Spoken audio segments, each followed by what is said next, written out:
Muito bem, pessoal. Então, hoje, a nossa conversa vai ser sobre a altimetria. A altimetria, ela é um capítulo, é uma subdivisão ou um capítulo da topografia que trabalha com outros tipos de medida e outro objetivo, que não é a planimetria que nós discutimos anteriormente. Então, vamos olhar aqui uma figura para a gente entender o que é a altimetria. Qual que é o objetivo da altimetria? Até então, a gente conversou sobre medição de áreas, sobre demarcação de pontos, cálculo de quantos hectares tem uma lavoura, por exemplo, confecção de plantas topográficas, né, para projetos ou para você fazer qualquer tipo de trabalho que você precise ter uma planta da área, que popularmente a gente chama de mapa, e também saber a área, né? Um objetivo bastante comum é arrendamento de área, venda de partes, loteamento, elaboração de projeto para custeio. Agora, muitas vezes, você tem um tipo de projeto, você precisa de uma informação que a planimetria não te fornece, porque, vamos só recordar, a característica fundamental da topografia é que a topografia exclui a curvatura da Terra e exclui também o relevo. Então, até hoje, as nossas representações elas foram excluindo o relevo. Quando você olha uma planta topográfica normal, planimétrica, você não tem noção se esse ponto, por exemplo, A e o ponto B, qual que está mais alto, porque a projeção é plana. Isso é uma característica básica da topografia. Acho que eu parei de gravar aqui. Deixa eu voltar na gravação lá.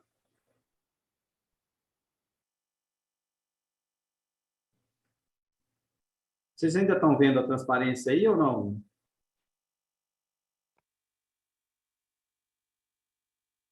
Está aparecendo um mapa aí? Não, né? Não. Agora? Agora sim. Agora tá. Beleza. Então, gente, vamos colocar, por exemplo, uma situação que você precise fazer uma irrigação de um pomar, em algum ponto, você tem uma água numa represa lá embaixo. Igual tem naqueles sistemas de irrigação da horta do IF. Tem uma represa lá embaixo, tem a horta num ponto mais alto. Essa água, por exemplo, ela chegaria da represa até na horta, que está mais alta, por gravidade?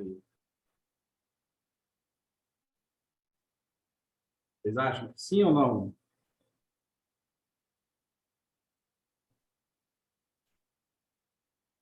Não, né? Porque o ponto onde da horta está mais alto do que a água. Então, qual que é o único jeito da gente fazer essa água chegar lá na horta, nos aspersores? Bombeamento. Oi? Por bombeamento. Parabéns, muito bem. Por bombeamento. Então, você vai precisar de um sistema de motobomba para bombear a água para o ponto que você precisa que essa água chegue. Só que esse bombeamento... Tá no canal mais alto, é. Isso. Esse bombeamento, gente, ele não é assim, quando você vai comprar a bomba, você não compra qualquer bomba. Primeiro, num projeto de irrigação, você precisa de uma informação muito importante. Quantos metros de desnível que está o ponto que você quer irrigar? Então, esse cálculo, que lá na irrigação a gente chama de altura manométrica, depende de uma informação da topografia, o desnível do terreno, ou a diferença de nível, aquela DN que a gente já viu lá no começo do curso. Então, isso é uma situação que a altimetria vai complementar as informações da planimetria. Uma outra coisa é, por exemplo, o engenheiro civil, ele quer construir uma casa, vamos supor que isso aqui seja um terreno. Só que esse terreno ele é desnivelado. Então, para o engenheiro civil, uma informação importante é calcular o desnível do terreno, onde está mais baixo, quantos metros mais baixo, para ele comprar a terra para terraplanar o terreno dele.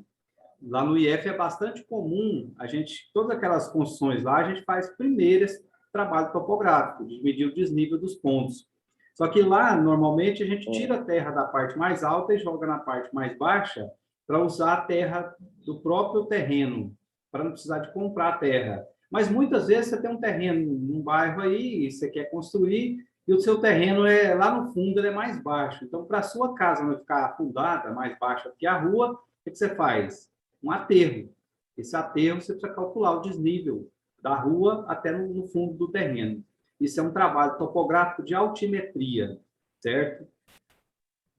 Então, a altimetria é um complemento da topografia, da planimetria dentro de topografia. E tem várias maneiras da gente fazer isso, gente. Nós vamos discutir aqui no nosso curso as diversas maneiras, os diversos tipos de equipamento que a gente tem disponível.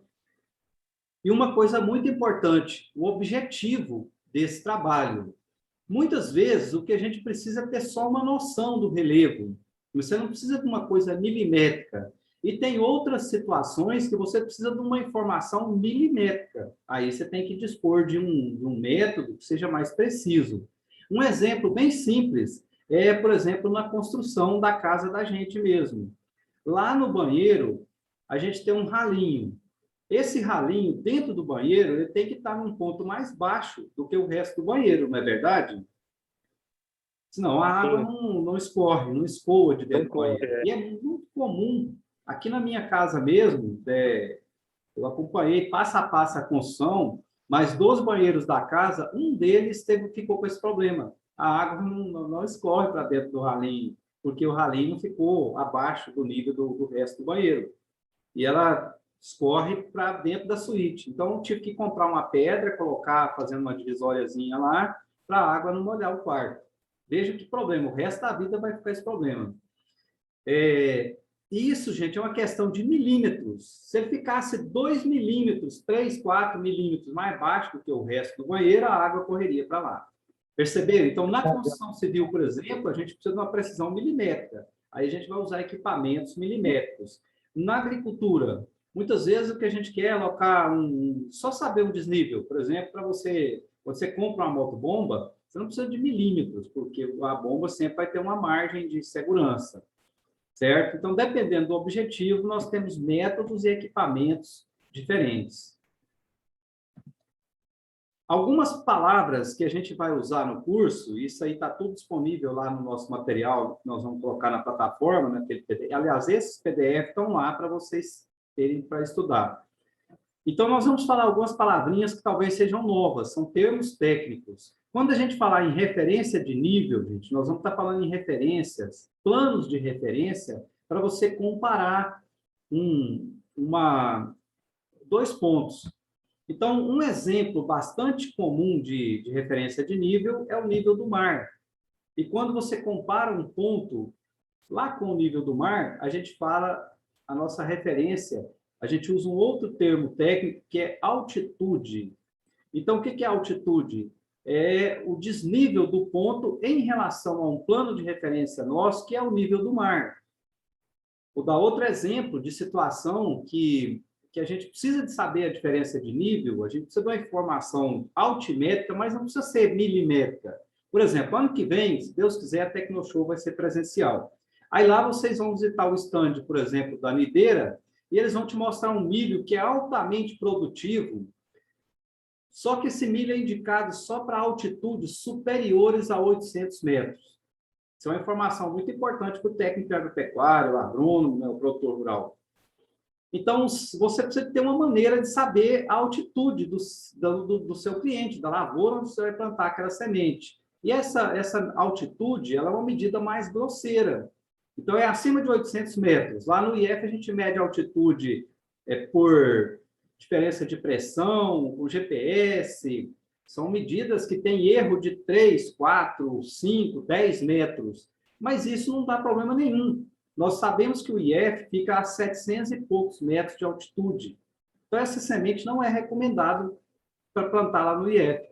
Já lá em Montevidéu, na Polícia Rodoviária de Montevidéu, por exemplo, a altitude é mais de 1.000 metros. Então, aquela semente pode ser plantada naquelas lavouras lá de Montevidéu. Entenderam? Então, a gente precisa de uma medida que é a altitude. Qual aparelho que faz essa medida? Agorinha nós vamos mostrar. Outras vezes você não sabe calcular onde está o nível do mar, mas você precisa de terraplanar um terreno para construir uma casa. Aí a gente usa uma outra referência que chama de cota. Aí a gente usa um plano de referência de nível arbitrado. Você vai lá no... Aqui está a rua. Aí você põe uma cota qualquer aqui na rua. Por exemplo, eu falo, a minha cota do ponto mais alto é 100. E aí eu meço o desnível de vários pontos e calculo o que a gente chama de cotas, se precisar. Nem sempre precisa de... A maioria das vezes, para altimetria de cidade, não precisa dessa cota, mas quando o terreno é muito grande, você precisa ficar mudando a parede de lugar, aí a gente põe uma cota num ponto qualquer, normalmente o primeiro.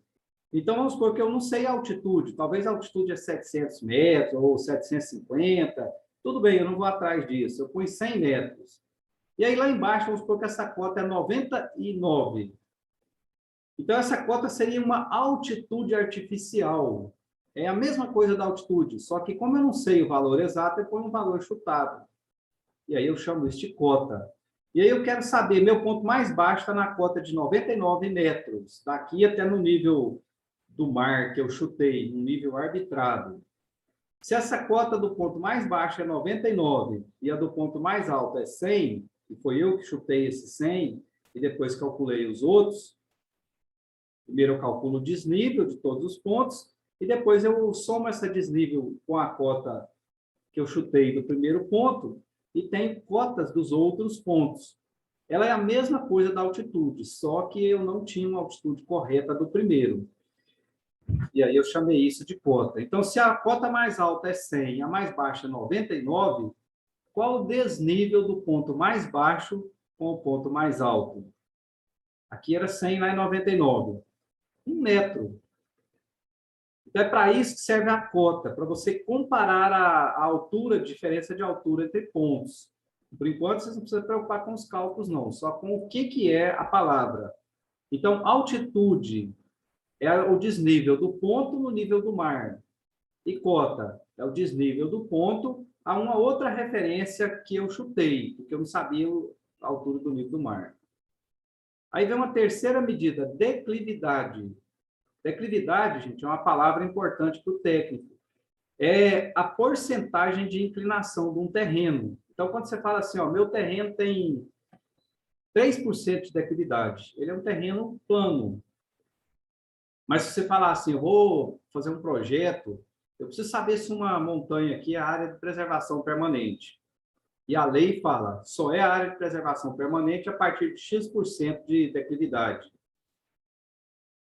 Aí você já, na realidade, a lei fala em graus de inclinação, mas vamos só para a gente entender. Se você falar que você tem 40% de declividade, você está falando de um terreno muito inclinado. 3% de declividade é um terreno quase plano. Então, só para a gente saber, o que é declividade? Declividade é a mesma coisa de desnível? Não. Desnível é medido em metro, e declividade é em porcentagem. A declividade é a porcentagem de inclinação do terreno, ou seja, um gradiente de inclinação do terreno. Tem outras medidas, mas o normal é em porcentagem. Até aqui vocês estão compreendendo? Sim. Sim, professor. Beleza, outra palavrinha que nós vamos falar é ângulo de inclinação. A inclinação é o ângulo vertical do terreno.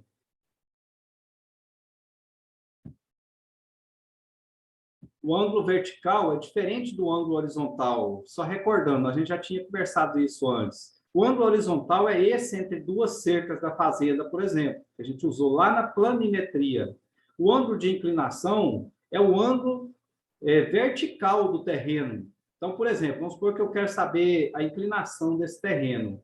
Eu coloco meu aparelho aqui, acho a linha do horizonte, nivelo o aparelho, né, e acho a linha do horizonte e olho lá em cima. E aí eu vou ter a inclinação do terreno.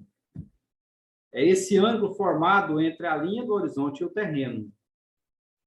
Alguns aparelhos, ao invés de começar a inclinação na linha do horizonte, ele começa na vertical, no zênite. E aí a gente tem outro ângulo de inclinação chamado ângulo zenital. Isso aí é bem comum, que os aparelhos europeus e chineses gostam muito de vir com esse tipo de ângulo. É aparelho que você escolhe. Você quer o ângulo pela linha do horizonte ou pelo zênite? Se for pelo ângulo pela linha do horizonte, a inclinação é o ângulo de inclinação mesmo. Se for pelo zênite, é o ângulo zenital. Não tem problema nenhum. Se o aparelho vier com o ângulo zenital, a gente calcula o ângulo de inclinação, se a gente quiser. Porque, por exemplo, vamos supor que o ângulo zenital seja 80 graus. Então, qual que é o ângulo de inclinação da linha do horizonte? Somando o zenital com o ângulo vertical propriamente dito, a soma dá 90 graus. Então, se o zenital é 80, quanto que sobra para o ângulo de inclinação? 90 menos 80. Seria 10 graus esse ângulo de inclinação. Então, quando a gente falar de ângulo de inclinação, é o ângulo vertical entre a superfície do terreno e uma outra linha que pode ser ou a linha do horizonte ou a linha do zênite. E ainda existe um terceiro tipo de aparelho que começa a medir essa inclinação pelo centro da Terra. E aí ele pegaria o ângulo nadiral. Mas esse aí, gente, vamos até esquecer, eu nunca vi um aparelho que mede esse tipo de ângulo. Eu já vi que você pode escolher se você quer nadiral ou zenital ou outro tipo. E quase ninguém usa esse ângulo nadiral. Mas ele existe. Seria a inclinação medida a partir do centro da Terra. Certo? Então, existem 3 tipos de ângulo de inclinação que a gente pode encontrar aí. Mas ele não é o ângulo horizontal, é o ângulo vertical, certo? E esse ângulo de inclinação, gente, ele pode ser ascendente quando for um aclive, uma subida, e pode ser descendente quando for um declive, uma descida. Certo? Então, essa é a teoria básica que a gente precisa saber para daqui para frente a gente entender os equipamentos, os métodos. Essa transparência que fala que ela foi vista em aula presencial, porque eu elaborei ela no ano passado, e aí a gente teve algumas aulas presenciais, mas nós não vimos nenhum tipo de aparelho ainda. Então, na hora que a gente for falando os métodos, nós vamos sempre associar o método com o aparelho, porque os métodos, eles são subdivididos de uma maneira didática em função do tipo de técnica e tipo de aparelho que usa. Então, gente, vamos começar. Na verdade, nós temos vários tipos de aparelhos. Eu vou passar isso aqui meio rápido, porque lá nos métodos a gente volta a falar isso aqui. Existem vários tipos de aparelhos, desde os mais simples até os mais sofisticados. Existe, por exemplo, drones, vantes, caríssimos, de mais de 100 mil reais, que faz trabalho altimétrico. E existe uma mangueira de água que o pedreiro usa, que também é um aparelho topográfico, de altimetria, um aparelho simples e muito preciso, a mangueira de água. Então, o primeiro que nós vamos começar pela simplicidade é a mangueira. Uma mangueira de água, uma mangueira transparente, cheia d'água, ela vira um equipamento topográfico de alta precisão. Nós vamos voltar nela agorinha. Todo mundo já viu uma mangueira que usa para construção civil aí? Sim. Mas vocês conseguem imaginar, né? A mangueira transparente, cheia de água, quando você estica a mangueira, o nível de água vai marcar a linha do horizonte. Ela vai sempre parar na linha do horizonte, nivelada, as duas pontas. Agora nós vamos voltar a falar disso aí. O segundo tipo de aparelho de altimetria são os níveis óticos de precisão. Lá naquela primeira aula, quando a gente mostrou os equipamentos, nós já mostramos a foto. Isso aqui é uma foto do IF e o nível que tem lá no IF. Esse aparelho, ele parece um teodolito, só que ele é travado, ele não movimenta para cima e para baixo. Para onde você vira ele, você está olhando a linha do horizonte. Então, é um aparelho que usa, que chama de nível de engenharia, o apelido dele, e que usa muito em altimetria, porque ele é barato e ele tem uma precisão boa. Então, se quer nivelar uma área grande, é só você comprar uma régua e um nível, e trabalhar com a régua e o nível, você consegue fazer também a mesma coisa que a mangueira faz. Qual que é a vantagem do nível? É que ele pega áreas maiores, né? Então, você quer pegar uma área você fazer um shopping, por exemplo. O shopping tem 2.000 metros quadrados de construção. Dá para fazer com a mangueira? Dá, mas é mais trabalhoso. Essa mangueira tem, por exemplo, 20, 25 metros de tamanho, e o shopping tem 200 metros para cá e, por exemplo, ele é de uma área de um quarteirão inteirinho. O nível, você coloca ele numa distância bem maior.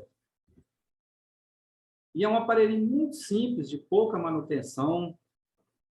facinho de usar. O terceiro tipo de aparelho é a estação total. Essa é um aparelho assim, que lá no IEF é o que a gente usa mesmo para fazer os nivelamentos. Só que é essa aqui, que é a do IEF. Isso aqui são fotos lá do IEF, né? A parte de baixo e aquela área perto da entrada do portão do IEF. A estação total, ela é um outro aparelho que faz trabalho de altimetria, e a grande vantagem é que ela já calcula o desnível para a gente. Aqui no displayzinho dela, já fica indicado o desnível dos pontos. Ela também calcula a quantidade de terra que vai precisar, volume para aterro, corte. Então, é um aparelho muito completo. Qual que é o defeito da estação em relação ao nível? Então, vamos supor que eu queira nivelar essa área. Eu posso usar uma régua e um nível. Ou posso usar uma estação total que já me dá as medidas, não precisa fazer conta. O defeito é o preço. Enquanto o nível custa R$1.000, a estação custa 15, 20, 30 mil reais, ou até mais. Mas o único defeito que ela tem é o preço, o resto é uma maravilha. Eu já comentei com vocês, numa outra aula aí, gente, que a gente é muito feliz e às vezes não se dá conta, porque hoje a gente tem um arsenal de equipamento disponível. Então, existe estações totais, existe GPS RTK, existe Vantes, existe drone com GPS RTK, que tudo faz trabalho altimétrico, tanto planimétrico quanto altimétrico, com alta precisão. Só que esses aparelhos mais sofisticados são caros. Quando você pega um nívelzinho simples, ou um GPSzinho de mão, igual aquele ali, ó, qualquer um dos dois custa R$1.000 e poucos. Quando você pensa num nível digital, você já pula para 10, 12 mil reais. Quando você pensa num GPS, numa estação total, você já pula para 25, 30 mil, dependendo da marca. Quando você pula para o GPS RTK, já passa para 70 e tantos, 90 mil. O do IEF foi 95 mil reais. A hora que você pensar em Vantes, aí já passa de 100 mil. Então, assim, dependendo do objetivo que você tem, do tipo do trabalho, da precisão requerida, você tem um arsenal de equipamentos disponíveis. Desde uma mangueira de água que custa, acho que uns 50 reais dá uma mangueira boa, até um drone ou um Vante de mais de 100 mil, você tem uma renca de equipamentos, uma grande quantidade, um arsenal de equipamentos disponíveis. Certo? Então, por isso que hoje eu falo que a gente é feliz na topografia, porque a gente tem esse arsenal de equipamentos disponíveis. Opa, tem um risco aqui na minha transparência. Bom, aí cada aparelho, gente, tem uma lista de acessórios que ele precisa. Se for o nível, nós vamos precisar de uma régua. Se for a estação total, nós vamos precisar de um prisma, que é um espelhinho que reflete a onda do laser para a estação fazer os cálculos. Então, existe o aparelho e existe os acessórios.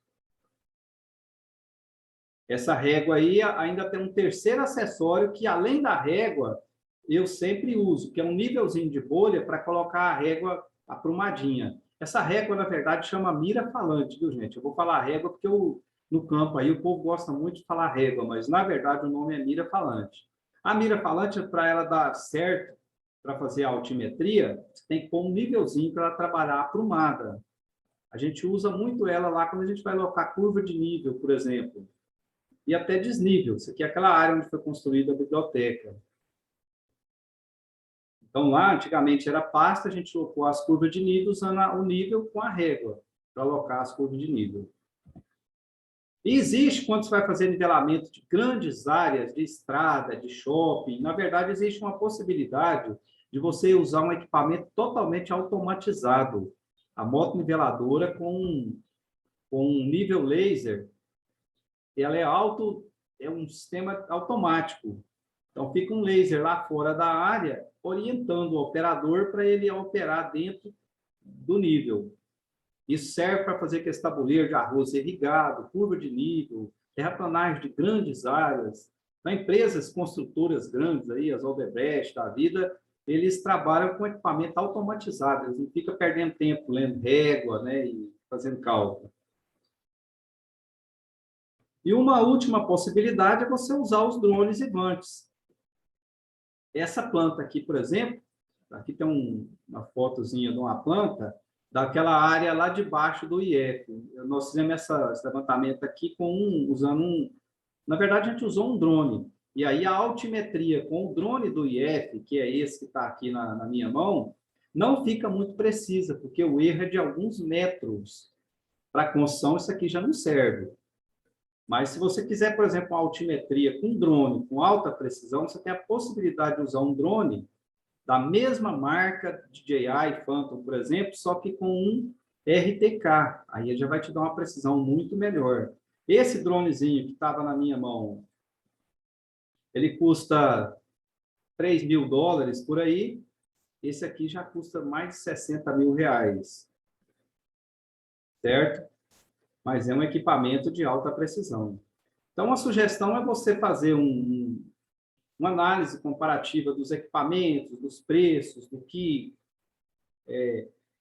quais as características dos equipamentos. A gente poderia, no primeiro curso, ano passado, a gente fez um trabalho avaliado disso aí, mas esse ano não vou pedir esse trabalho, não. Agora, gente, vamos começar a detalhar os tipos de nivelamento, e provavelmente vai cair, a nossa aula vai parar daqui a pouquinho. Aí eu vou pedir para vocês voltarem para a gente falar dos métodos, tá bom? Mas antes de sair, vamos só entender o que é nivelamento.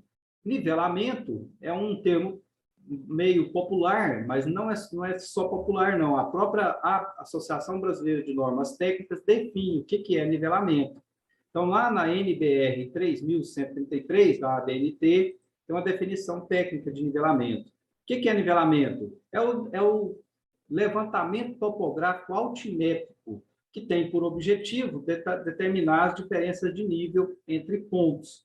Com essas diferenças de nível, eu posso calcular cotas, fazer plantas plano-altimétricas, locar curva de nível. Então, isso aqui é o nivelamento, popularmente, tecnicamente dito. Nivelamento é levantamento topográfico altimétrico, com o objetivo de determinar as diferenças de nível, e depois, com essas diferenças de nível, fazer cálculos de cotas, de curva de nível, certo? Para complementar as informações da planimetria em determinados tipos de projetos. É um trabalho, gente, que para o técnico agropecuário, falar francamente, não é um trabalho assim que seja tão corriqueiro. No dia a dia, a gente usa bem mais a planimetria do que a altimetria. A não ser que o técnico for trabalhar com irrigação, né, por exemplo, com engenheiro civil, aí ele já precisa saber mais de altimetria mesmo. Mas para nós, técnicos agrícolas, tem um uso bem limitado. Assim, é mais incomum a gente precisar disso. Tudo certinho até aqui? Certo. Tranquilo. Só ver o tempo que a gente ainda tem de aula aqui. Bom, então, gente, vamos só falar esse primeiro método. Falta 3 minutos para cair. Nesses 3 minutos, a gente vai só detalhar esse primeiro método. Então, o primeiro método de levantamento altimétrico que a gente dispõe é o mais simples, o mais barato e, por incrível que pareça, para mim, ele é quase que o mais preciso de todos. É um dos mais precisos de todos. É o método de nivelamento feito com mangueira. Como que funciona isso? Digamos que você vai fazer uma casa, e a sua casa, você tem a planta lá, a sua casa vai ter 70 metros quadrados. Esses 70 metros quadrados, eu vou colocar uma figurinha aqui, só para a gente ilustrar isso aqui. Então, vamos supor que esse aqui é meu terreno.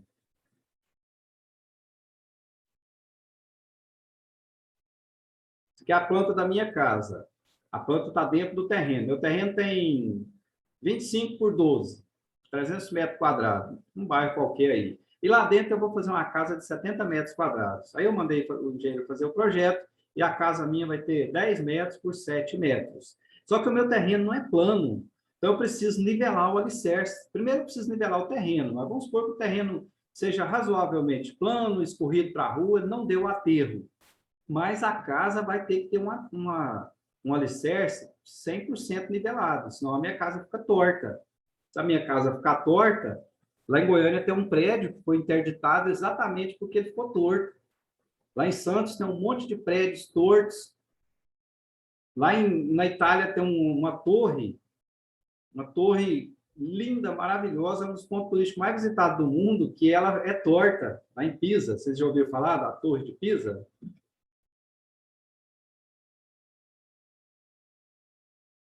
Vocês olham aí na internet, é um dos lugares mais visitados do mundo, uma coisa maravilhosa. Eu tive a oportunidade de visitar essa torre, ela é fantástica, uma torre de mármore, feita. Só que lá não é porque ela ficou desnivelada a construção, não. A construção foi construída certa, só que o terreno não aguentou o peso do mármore e ele foi entortando. Lá foi um problema posterior. Lá em Santos, os prédios também que entortaram, de vez em quando eles gastam uma fortuna para tentar nivelar ele de novo, aprumar ele de novo. Mas é porque o terreno não é um terreno firme. Aqui em Rio Verde você pode fazer um prédio de tanto de andar que tiver jeito, que ele não afunda, porque a terra aqui é firme, uma terra mais argilosa, e o subsolo de Rio Verde tem um granito, uma pedra de granito com um derrame basáltico que formou os nossos solos aqui da região. Então aqui a gente não tem esse problema. Mas vamos supor que a nossa casa é pequena, ela só tem 70 metros. Só que nós vamos precisar nivelar o alicerce. E aí a gente pode usar uma mangueira. O pedreiro usa mangueira. Então, o que ele faz? Ele pega, põe uma mangueira aqui num ponto, no outro ponto, no outro canto da casa. Primeiro ele bate as estacas onde vai ser a casa, de acordo com o projeto. A gente fala, quando eu era servente pedreiro, a gente falava de gabaritar a construção. Batia as estacas aonde vai construir, fazer a construção. Aí o pedreiro põe uma mangueira aqui, a outra ponta lá, e amarra uma linha, ligando o nível da água, aqui e lá. Vou até pôr algum lugar certo aqui. E aí, amarra uma linha ligando esses níveis da água.